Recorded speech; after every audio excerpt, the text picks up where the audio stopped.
Collect all the buckets of the males and put them into big dustbin liners, and then I would tie up the dustbin liner, so there would be like about 1,000, 2,000, and you could see them all clambering, trying to get out, and I'd just be tying up the bag as hard as I could, and then you just see this bag moving, and gradually it stops moving, and it's just big, heavy, and it had that smell of death. And then we would empty out all the chicks onto the conveyor belt, and some of them were born with broken legs because of the weight, because they're all crammed into these crates, and some of them were kind of stuck to the shells.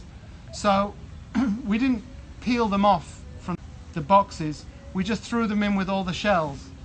So they were alive, they just had a crooked leg or something. We'd throw them into the thing, and then to make space in the thing we had this big steel like a masher, and I used to have to crush down the eggshells to make space so that we could put more on top. And of course there's all the chicks inside. And then sometimes we had this big pit outside, and we used to throw the chicks, live chicks, into the thing and see them trying to swim, and chicks don't know how to swim. And you would see them sort of struggling, and then they would just gradually just drown. And then we got these big trucks would come and suck out all the water with all the dead chicks inside.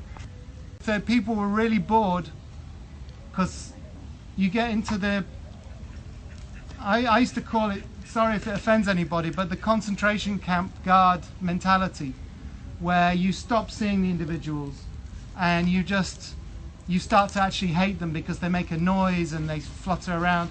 So people, when they were bored, they used to play games with the chicks. So there was outside, there was these big trees. So the game was to throw the chick and see who could get a chick to stick in the tree, who could get one to stick.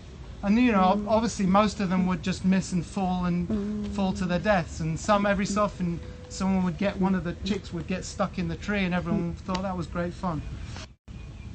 The killing that just goes on is just non-stop. It's a non-stop process, all the males.